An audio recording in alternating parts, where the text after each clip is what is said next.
What's the weirdest thing you've done completely sober? I'd been working from home for 8 months, and my anxiety had been getting worse.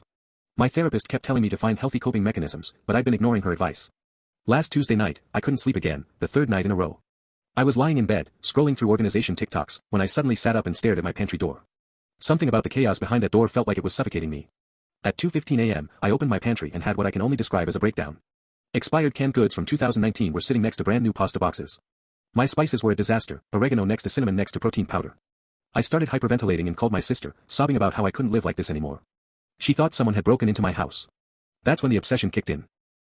I drove to the 24-hour Walmart first, filling my cart with clear containers and labels. The night shift worker, Marcus, asked if I was okay because I was muttering about color gradients and FIFO rotation systems. I spent 45 minutes explaining my vision for optimal spice rack configurations while he stared at me like I'd lost my mind. But Walmart didn't have the right size containers, so I left everything and drove to Target. At Target, I had a full meltdown in the storage aisle when I realized their containers wouldn't stack properly. The security guard, Janet, found me sitting on the floor surrounded by measuring tape and container lids, crying about wasted vertical space. She sat with me for 20 minutes while I explained how my entire life felt as chaotic as my pantry. That's when I realized this wasn't about food storage at all. By 4 a.m., I was at the third store, a 24-hour Home Depot, talking to Mike about building custom shelving.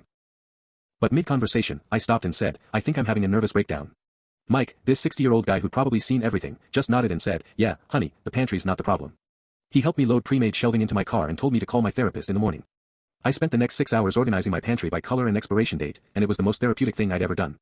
My therapist said it was actually a breakthrough. I'd finally found a way to control something when everything else felt chaotic. Now I reorganize something every time I feel overwhelmed, and Marcus, Janet, and Mike all check on me when they see me in their stores.